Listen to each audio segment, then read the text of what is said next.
Sejam bem-vindos a mais um podcast da 2A Consultoria Soluções na área de saúde, principalmente aqui em Niterói. Hoje eu estou com dois colegas, dois profissionais reconhecidos na cidade, dois cirurgiões plásticos de uma família muito reconhecida, de renome aqui em Niterói, mas eu já combinei com eles que aqui cada um vai se apresentar, vocês fiquem muito à vontade para se apresentar. Doutor Olímpio, vou começar com você, por gentileza, pode se apresentar. Opa, tudo bom? Obrigado pelo convite.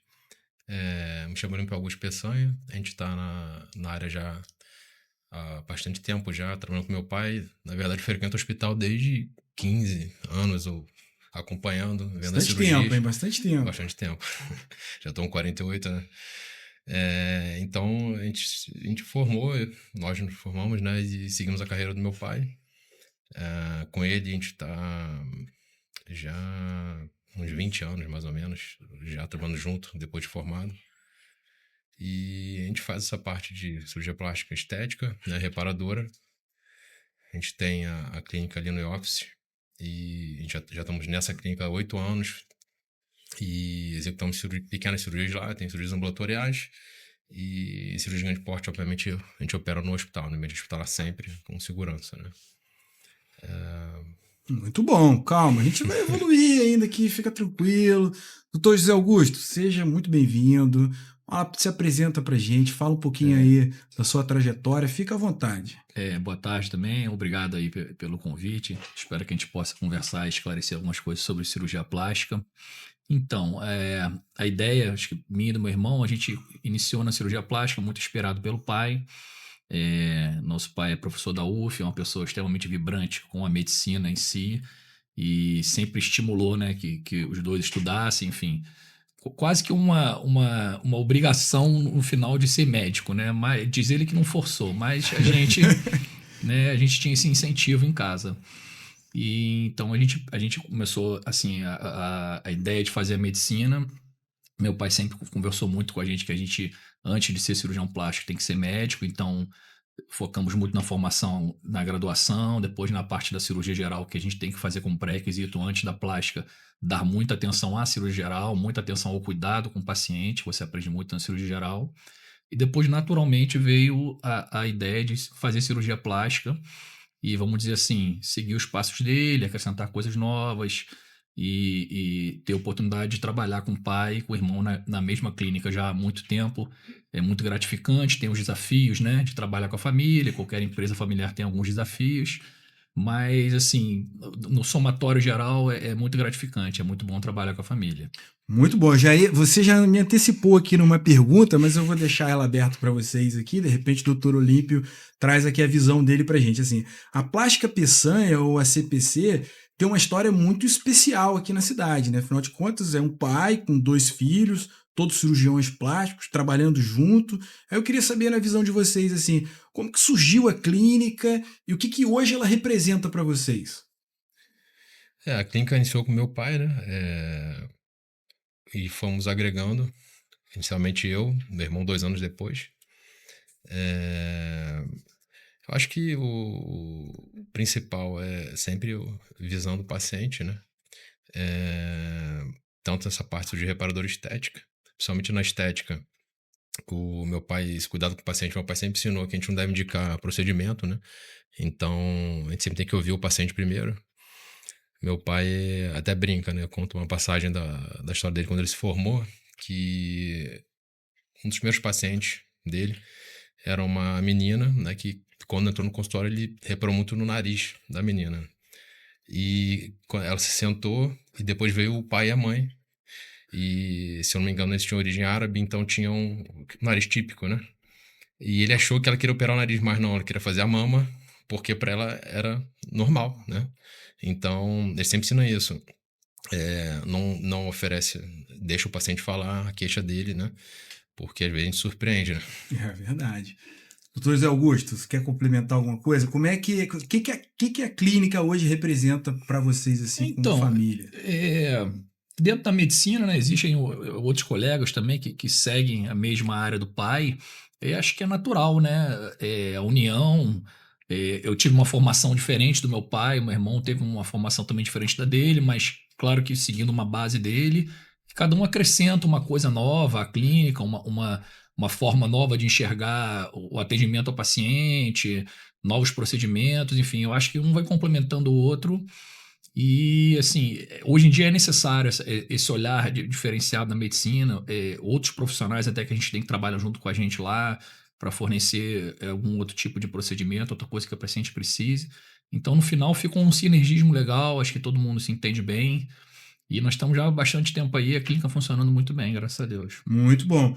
Nesse contexto, trabalhar em família é desafiador. Eu queria Sim, saber com de vocês, certeza. assim, tem alguns desafios no dia a dia e queria saber também como é que vocês se organizam lá dentro. Todo mundo faz a mesma coisa? Como é que vocês se organizam lá dentro? Desafio e organização.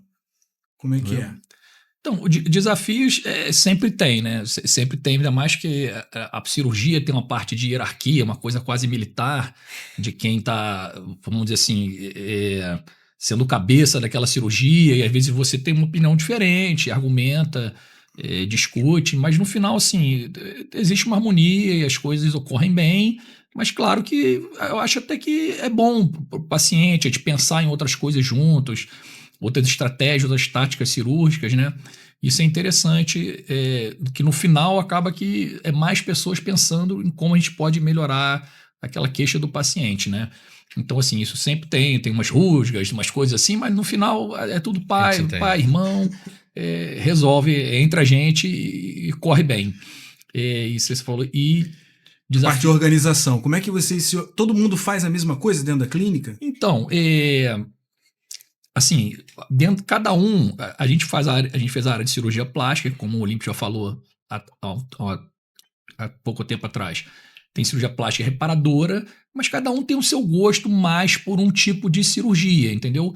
Então a gente costuma, assim, vamos dizer, encaminhar mais para que, vamos supor, eu gosto mais de fazer uma parte de mama, de face, o Olímpio gosta de fazer uma parte mais de nariz, de abdômen. A gente, dentro dos pacientes que a gente tem, a gente tira dúvidas um com o outro, conversa, encaminha, para que o paciente tenha no final o melhor resultado possível, o melhor atendimento possível, entendeu? Muito bom, não é à toa que a clínica Peçanha hoje já realizou centenas de cirurgias, tem mais de 4.000 pacientes aí na base de vocês. E aí eu queria perguntar para vocês assim, o que vocês identificam como um fator ou o principal fator para os pacientes escolherem a plástica Peçanha?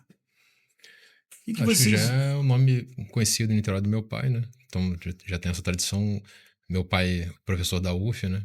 Então já tem muitos colegas que indicam já há bastante tempo e os pacientes também recomendam, né? Muito bom, muito bom. Eu acho que teve muita mudança, né, de como o paciente é drenado, chega pra gente hoje em dia, pela rede social, essa coisa toda, mas eu acho que assim, o boca a boca, o trabalho bem feito ao longo dos anos, isso não muda, né? Isso, e além de não mudar, traz um paciente de mais qualidade. Não traz um paciente que às vezes só quer ver preço e comparar o preço com outro colega.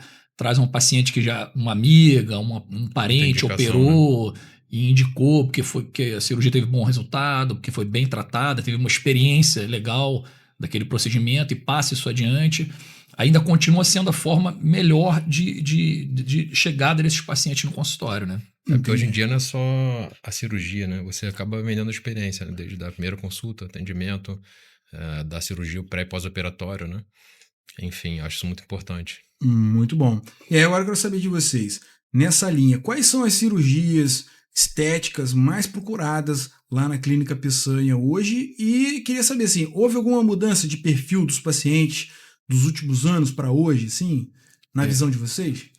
Então vamos lá, essa parte da cirurgia estética, ela está sempre mudando, né? Porque assim, a beleza é um conceito bem abstrato e que foi mudando ao longo do tempo, né? Era vitoriana, o bonito era a mulher ser branca, mais gordinha, com os lábios formatinho de coração, menorzinha, e com o tempo foi passando, década de 90, aquelas modelos mais magras, mais esguias, com maxilar muito definido, enfim. Isso vai mudando com o tempo. Então, assim, eu estou com 22 anos de formado, no início as pacientes queriam próteses enormes. Teve uma moda lá 15 anos atrás de ter próteses muito grandes. E com o passar do tempo, elas foram cada vez mais diminuindo o tamanho das próteses, quiseram mamas menores, não quiseram imitar muito aquele modelo de cinema americano, ter mamas... Nada artificial, né? Nada, isso, menos artificial, até chegar uma fase agora que tem pacientes querendo tirar o silicone e ter a mama pequena. Então, assim, eu tô te dando um exemplo de uma coisa que... O explante mamário. O explante mamário, exatamente, que a gente viu, por exemplo, na cirurgia da mama.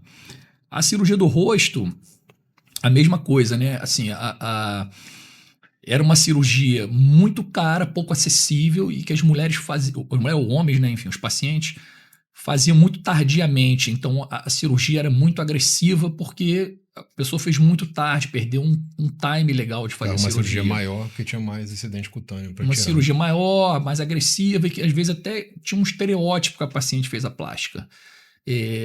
Cada vez mais com a informação, com o acesso facilitado aos profissionais, os pacientes têm procurado a gente mais cedo, tratando bem aquela pele do rosto e procurando mais cedo, fazendo assim, procedimentos mais inteligentes, dentro de um tempo certo. A gente consegue fazer cirurgias menores, mais delicadas. Com melhor resultado, né? Com melhores resultados também, isso tem mudado. E também uma grande mudança que a gente tem visto na face. Então, a partir do momento que essas pacientes procuram mais cedo, querem fazer procedimentos menores, que alterem menos o corpo, fica um aspecto mais natural, vamos dizer assim, com aspecto condizente com a idade dela, não querer ter um aspecto artificial, tem 70 anos com um cara de 40, isso vem mudando muito. Há 5 anos atrás, 8 anos, vou te dar um exemplo também. O pessoal começou muito com a coisa do preenchimento e do botox para todo mundo. Isso resultou todo mundo com o mesmo rosto, rosto inflado, esticado, sem expressão, com aquela testa fixa. E isso está cada vez mudando. As pessoas vão, um pêndulo, né? Vão e voltam. Começam a ver que isso não é chique, que isso não é legal, que não é legal você ter uma beleza artificial. Legal é você estar bem para a sua idade, compatível com a sua idade e bem, mas transmitindo uma coisa bem, que seus familiares, quem está em volta, perceba que você tem 60 anos, mas você está bem para 60 anos. E também a gente pode até associar outros profissionais junto com a gente, né? Preparo da pele do dermatologista, uma nutricionista. Hoje em dia está muito em voga os peptídeos, né? Então, tecnologias também, né? Para hidratar a pele, para retrair a pele. Né? Então, a gente tem essa opção de associar, tem esse leque de opções e de profissionais que podem ajudar a gente, né? Muito bom, muito bom. A gente falou das cirurgias estéticas, mas lá na clínica vocês também realizam muitas cirurgias reparadoras. Sim. Vocês podem explicar assim, de forma simples qual é a diferença entre esses dois tipos de procedimento, assim, para o paciente ficar claro para eles? Então, assim, isso é até uma dúvida que a gente está sempre tentando explicar até para os residentes que estão entrando em cirurgia plástica. Essa separação de cirurgia plástica em cirurgia reparadora e cirurgia estética é uma coisa muito mais didática. Todos os grandes nomes da cirurgia plástica, Gilles, Pitangui, todos os pioneiros, Mackendu, todo mundo que fez a cirurgia plástica, começou na cirurgia reparadora, né? A cirurgia plástica, no início, pós Primeira Guerra Mundial, as pessoas que queriam cuidar do paciente que teve um tiro, um PAF no rosto, perdeu um pedaço da orelha, perdeu um pedaço do lábio, os cirurgiões eles sofriam bullying, porque as pessoas falavam, grandes cirurgiões, grandes incisões, para que vai cuidar da orelha, de um pedacinho que perdeu, do lábio que perdeu? E alguns profissionais foram pioneiros e começaram, na base, às vezes, mais assim, empírica, a fazer cirurgias para corrigir esses pequenos defeitos. Com o aprimoramento da técnica das cirurgias reparadoras, eles começaram a ver que eles também poderiam fazer cirurgias estéticas. Se eles reconstroem um nariz que o marido arrancou na mulher, era muito comum no mundo árabe, porque descobriu uma traição, ou porque a pessoa perdeu um soldado, perdeu um nariz na guerra por um tiro. Se ele reconstrói o nariz, porque depois ele não consegue afinar o nariz que uma pessoa acha um pouquinho mais grosso, né? Se ele tem todo aquele conhecimento de fazer uma reconstrução total de um nariz. Então, isso é uma coisa que dentro da história da cirurgia plástica foi natural. Mas existe na cabeça do leigo essa separação. Se o cirurgião, no caso, lida muito com tumor ou com sequelas de queimaduras, ele não vai saber fazer uma mama. E não é assim, entendeu? Se ele reconstrói uma mama do zero, uma paciente que foi vítima de uma queimadura, por que ele não vai conseguir fazer levantar, não apenas, mas levantar uma mama, tornar uma mama mais agradável ao olhar da pessoa, entendeu? Muito bom, muito bom.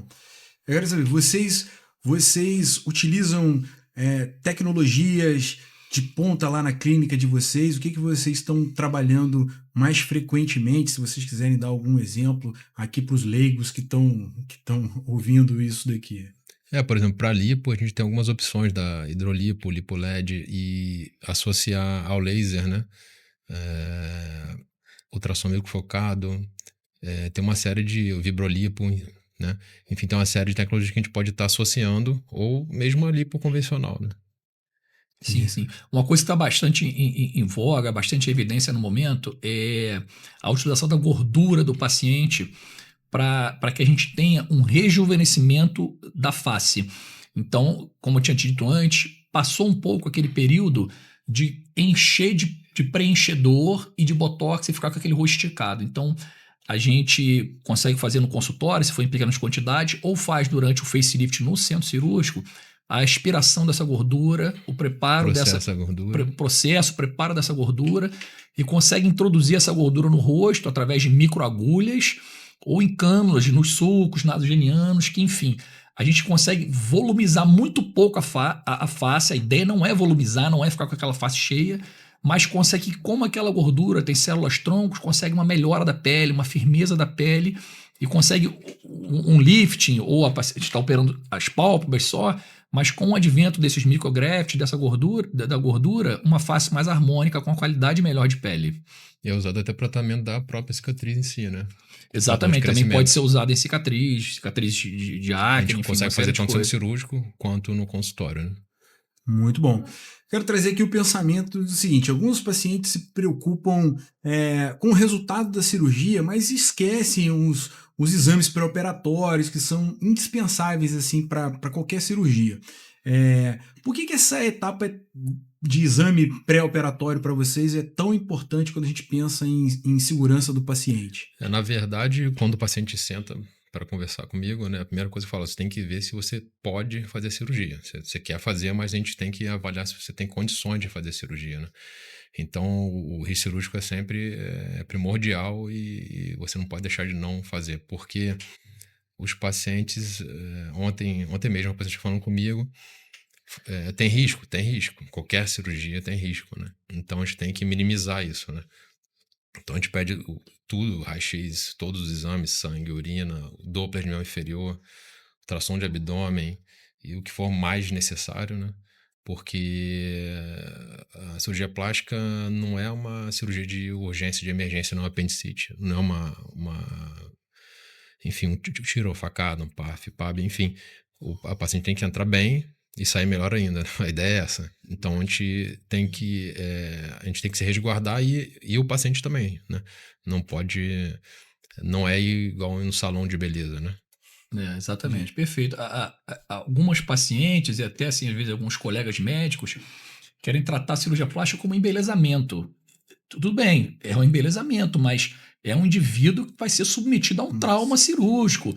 As cirurgias plásticas são cirurgias longas, cirurgias de 4, 5 horas, que o paciente vai ficar anestesiado. Então tem que haver toda uma segurança, todo um pré-operatório completo para a gente minimizar ao máximo os riscos. Eu sempre converso com aquela paciente, ela não é só uma paciente, ela é mãe, ela é esposa, então é uma responsabilidade enorme que o médico tem. Então a gente não pode tratar isso, o paciente tem essa tendência, eu quero fazer uma lipo, vamos doutor, uma coisa rápida, eu faço amanhã, mas não é assim.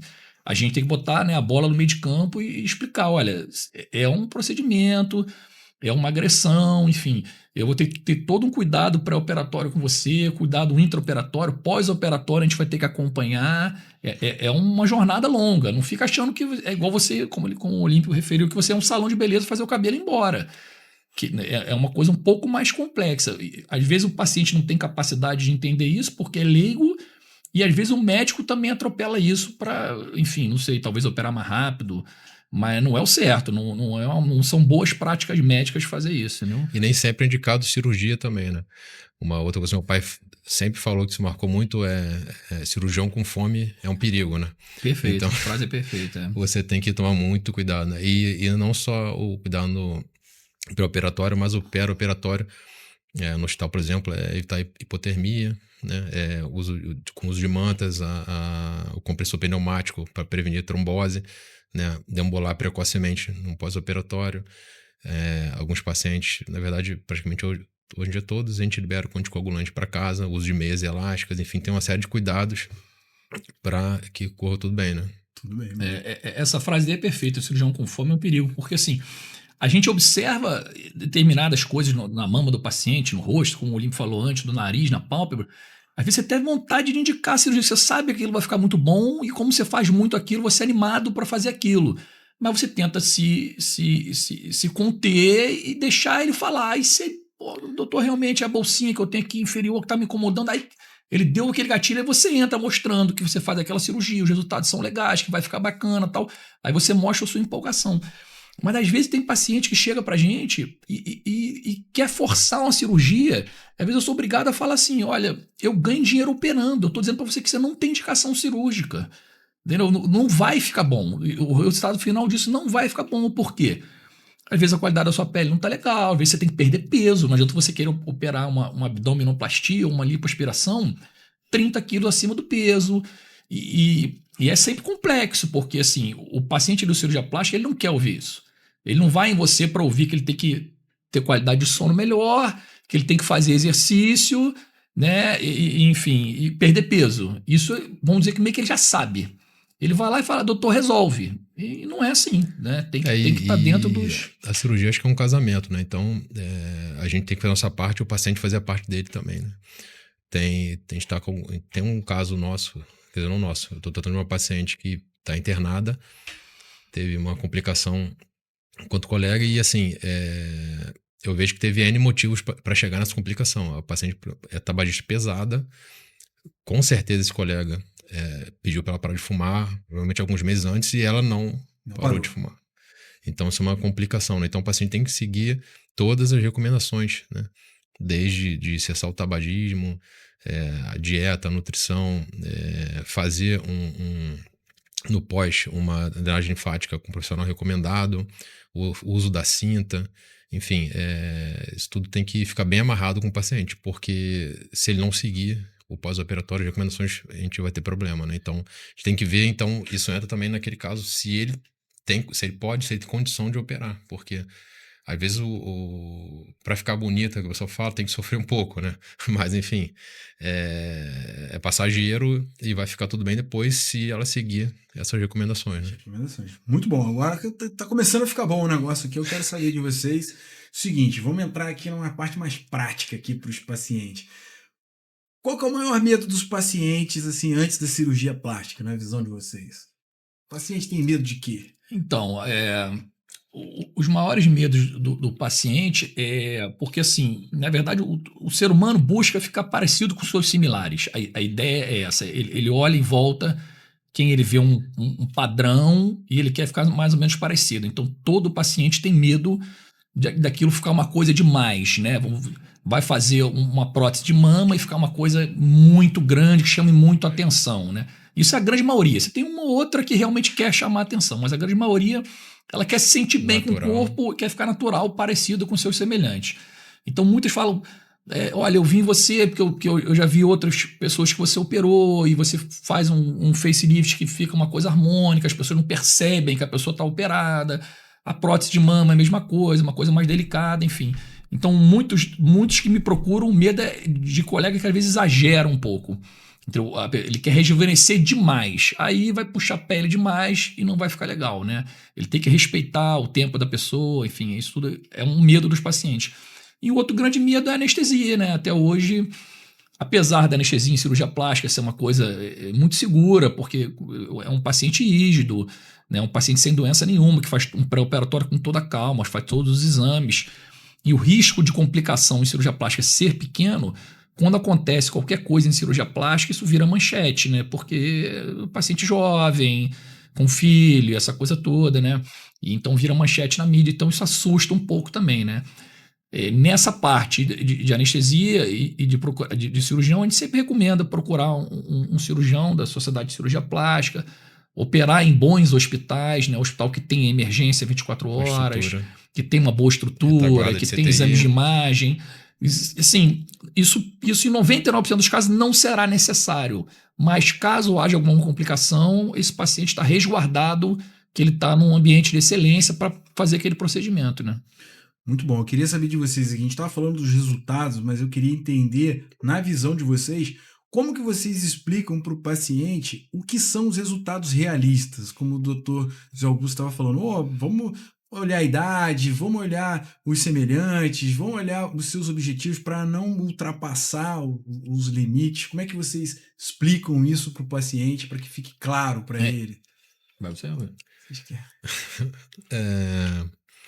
Bom, na verdade vai depender do desejo do paciente, da indicação e do que você propõe, né? Conforme ele falou, você não tem como, não se deve deixar um retalho tenso, por exemplo, e você tem uma necrose, né? E tem os fatores da própria paciente inerentes ao paciente, que é o tipo da pele da paciente, a qualidade da pele, o fototipo, enfim, tem muitas variantes, né? Variáveis. E isso é muito difícil, é um desafio constante nosso, porque assim, a paciente, às vezes, ela tem dificuldade até de te dizer o que ela quer. Porque assim, a gente tem vamos dizer, um padrão, uma coisa estética que a gente sugere, mas claro, a gente tem que ouvir a paciente, até porque aquela mama, aquele abdômen, aquele rosto será dela, né? Então, eu vou te dar um exemplo clássico. A paciente chega, não, doutor, olha, eu quero uma mama discreta, uma coisa harmônica, que fique bonito dentro do meu tórax e tal. Aí, hoje em dia, a gente pode usar recurso de fotografia, sempre explicando para o paciente que aquilo não é uma promessa, né? Você pode mostrar como fica uma cicatriz, onde são posicionadas as cicatrizes da mama, como é uma mama, um exemplo de uma paciente que não tinha quase nada e botou 280 para ela ter uma ideia explicando que aquilo não é garantia de resultado. Mas a paciente vai para casa e eu falo assim, procura na internet uma foto de uma mama que você acha bonita. Ela me manda uma foto de 400 ml e ela na consulta o tempo todo disse que ela queria uma mama pequena. Entendeu? Mas é um recurso, dando um exemplo que é legal. Você fala, olha, volta, vamos fazer uma outra consulta, vamos conversar, porque assim, o que você está falando não está o que você está imaginando. Vamos. E é importante fazer o número de consultas necessárias no pré-operatório para você depois não ter nenhum divórcio, nada depois da cirurgia, entendeu? Porque se ela está imaginando aquela prótese enorme mas na consulta você programou botar uma prótese pequena, ela não vai ficar satisfeita, né? Então vai ter algum tipo de problema. E durante a cirurgia a gente tem que seguir, obviamente, a técnica, né? E eu falo muito com os pacientes, se a gente vai operar, segundo a técnica, vai ficar a cicatriz, que tem que ficar, mas vai depender muito de você, porque eu não posso cicatrizar por você, né? Então, se você não seguir as recomendações, por exemplo, movimentos precoces, a gente pode alargar a cicatriz, né? Tem paciente que faz queloide, pega sol, também escurece a cicatriz, cicatrizes hipertróficas, enfim. Então, isso tudo tem que ser muito bem planejado, né? E combinado. Muito bom. Já que a gente abordou alguns pontos aqui de cirurgia, eu quero ir agora para o pós-operatório. Perguntar para vocês assim, quais são os sinais de alerta que um paciente deve observar no pós-operatório que exigem assim um contato imediato com a equipe médica, ou se vocês quiserem também falar assim, os principais contatos que o paciente cuidados que o paciente tem que ter. As complicações são infecção, né, hematomas.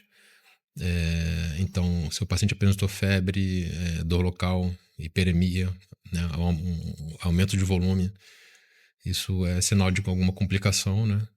E, principalmente, a gente toma muito cuidado na face, porque um hematoma pode levar a necrose do retalho, que já é um retalho fininho, né? Então, a gente sempre deixa internado o paciente, que às vezes a gente ouve umas histórias que os colegas operam de manhã, já liberam no mesmo dia. A gente nada contra, mas a gente prefere até que sempre fique internado no dia seguinte. A gente tem esse cuidado, tá sempre falando com o familiar ou o paciente no pós-operatório imediato, né? Para ficar monitorando e não ter maiores problemas. E depois é liberado com antibiótico para casa, para tentar prevenir justamente infecção, inflamação, Enfim, tem que ter esse cuidado aí, esse olhar melhor, né?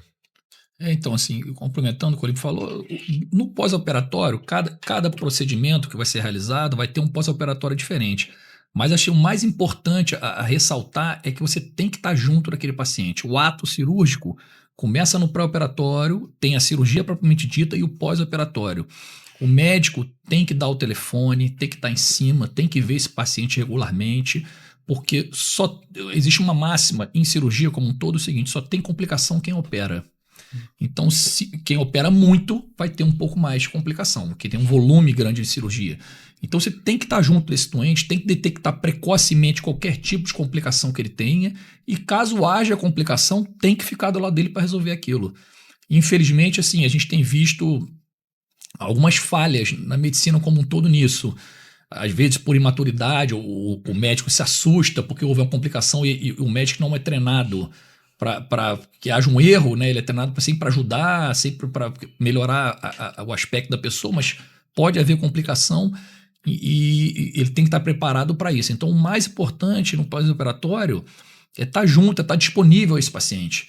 Eu vi, assim, ao longo do tempo, grandes cirurgiões que fizeram muita fama na cirurgia plástica, que depois que faz muito volume, depois que fica muito conhecido, ele não acompanha tanto esse pós-operatório, entendeu? Ele deixa isso talvez para os auxiliares, essa coisa toda.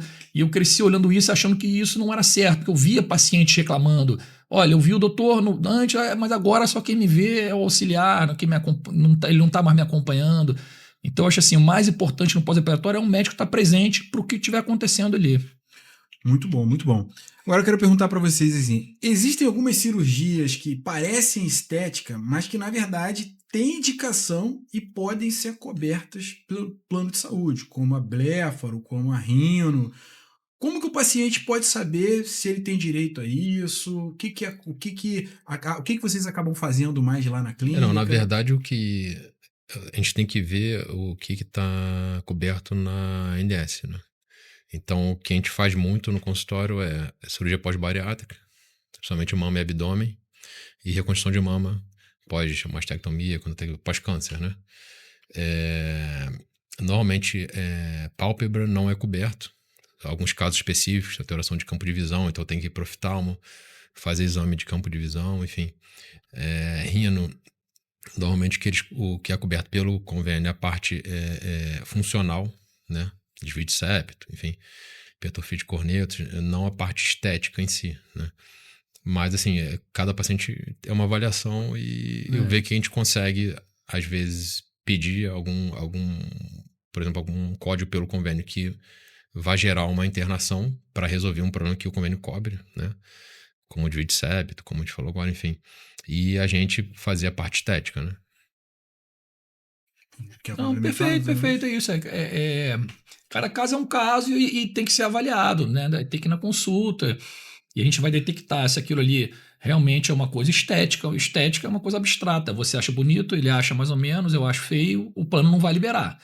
Ou se realmente aquilo ali é um problema funcional, a pessoa perdeu peso e tá com aquele abdômen avental com 15 quilos, causando dor na coluna dela, causando infecções cutâneas, estrias, enfim. Aquilo realmente está alterando a função, a qualidade de vida daquela pessoa e ela tem direito de operar aquilo pelo convênio. Mas aí só mesmo com a avaliação do médico. Aí teria que procurar e cada caso a gente conduzir de uma maneira diferente. Muito bom. Agora eu queria saber de vocês, se vocês pudessem dar um conselho para o paciente que está considerando fazer uma cirurgia plástica pela primeira vez. Vocês devem receber muitos pacientes lá. Aí vocês fiquem à vontade para você ir para parte da cirurgia plástica que você mais gosta. De repente você gosta de fazer mais nariz, ele quer fazer mais mama. Enfim, que conselho que vocês dariam para esse paciente ou para essa paciente que está querendo fazer a cirurgia plástica pela primeira vez?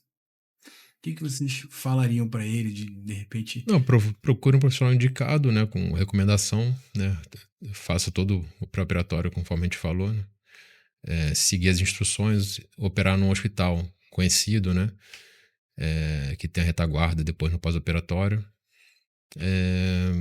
e tenha certeza do que você quer, né, porque às vezes chega um paciente, eu já soube de histórias que os pacientes chegam para operar uma coisa e acaba que o cirurgião vende um pacote. Eu quero operar mama, mas acaba que faz uma lipo também. Isso a gente também não faz. A gente opera somente o que o paciente solicita, né? Eu não fico indicando, conforme falei, cirurgia, né? Mas acho que é isso, né? Não, perfeito. Procurar um cirurgião encomendado, um cirurgião com treinamento, com boa formação, de preferência, que já tenha operado alguém conhecido da pessoa, e que a pessoa faça a consulta e acima de tudo, tenha uma empatia pelo médico, né? Perceba se ele está tratando. Porque, assim, a cirurgia para ela, para esse paciente, ou para ele, desculpa, para o paciente, é uma coisa única. Assim, a gente vai todo dia para o hospital operar, isso é o nosso cotidiano, mas não é o cotidiano do paciente, né? Então, o paciente, assim, é importante fazer ele perceber que a gente vai tratar ele como uma experiência única, com atenção, com carinho, porque aquele dia é muito importante para ele, apesar de ser mais um dia de cirurgia para a gente, aquele dia é um dia muito importante para ele. Então, ele tem que ter essa afinidade com o médico, perceber se o médico tem esse tipo de atenção, se ele tem esse tipo de cuidado, se preparar, fazer um bom pré-operatório, resguardar tempo no pós-operatório, não forçar a barra, ter que voltar para o trabalho em uma semana, enfim. Eu acho que são as coisas mais importantes que a gente fala para o paciente e deixar ele escolher com calma, né? Muito bom. A gente caminhando aqui para o final, eu queria ouvir de vocês, assim, daquele paciente que tem uma dúvida, eu tenho um medo de fazer a cirurgia plástica para seguir um caminho de uma transformação, ter mais qualidade de vida, se sentir melhor. O que vocês diriam para esse paciente que tem um medo, tem um receio de procurar um profissional para fazer uma cirurgia plástica e se sentir melhor e ter mais qualidade de vida? O que vocês falariam para essa pessoa para que ela pudesse dar o primeiro passo? Sim. Conforme você mesmo falou, é uma mudança total, né? Não é só a cirurgia, tem outras coisas que, como a gente falou mais cedo, né? A nutrição, mudança de hábitos, né?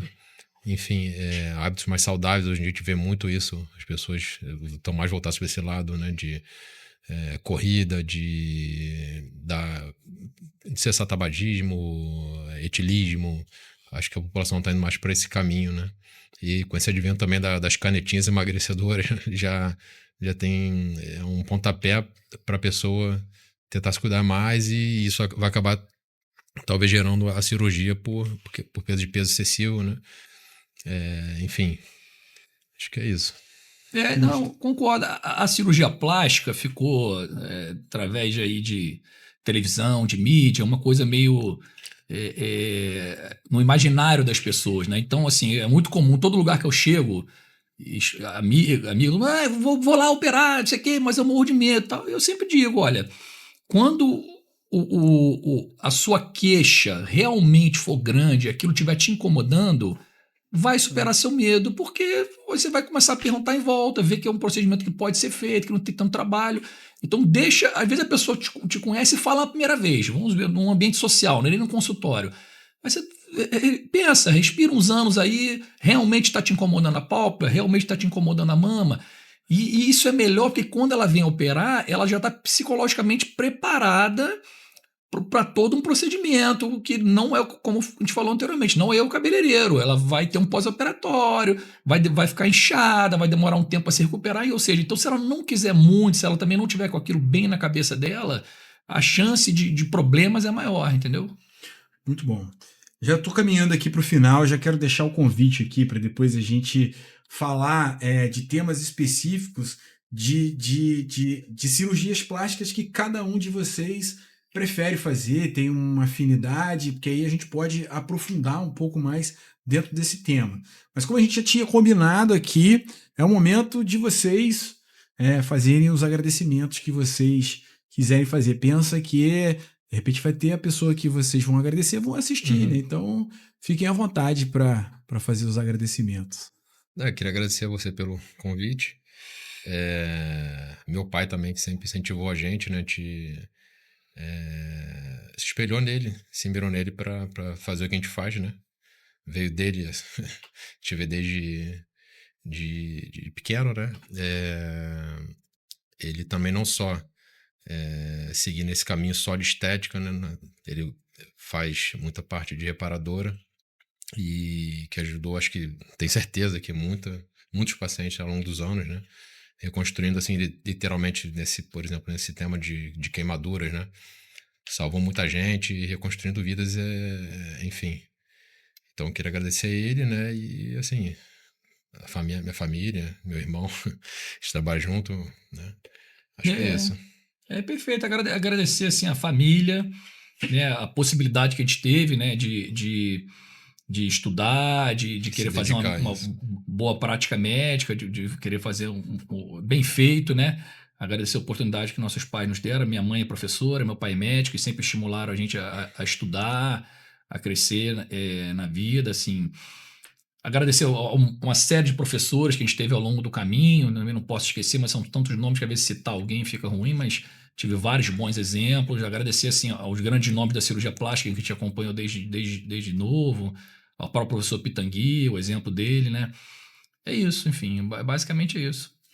Muito bom, assim, é um prazer receber vocês aqui. É só um primeiro momento para a gente falar um pouquinho da história da Plástica Peçanha, falar da história do pai de vocês, falar da história de vocês, o que vocês estão fazendo hoje lá na clínica, trazer um pouco mais de informação para os pacientes que têm uma dúvida de quando vai fazer uma cirurgia plástica, de como que é um pré-operatório, um pós-operatório, o que ele tem que ficar mais no radar dele, trazendo aqui vocês que são especialistas, que têm conhecimento, que têm bagagem. É sempre interessante fazer isso. Mais uma vez quero agradecer aqui a presença de vocês, o tempo de vocês.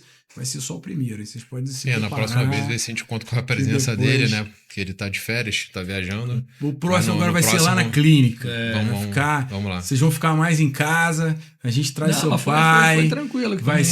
Vai ser na casa de vocês, do jeito de vocês, e aí a gente trabalha lá do jeito que vocês preferirem. Vai ser um prazer estar com vocês lá.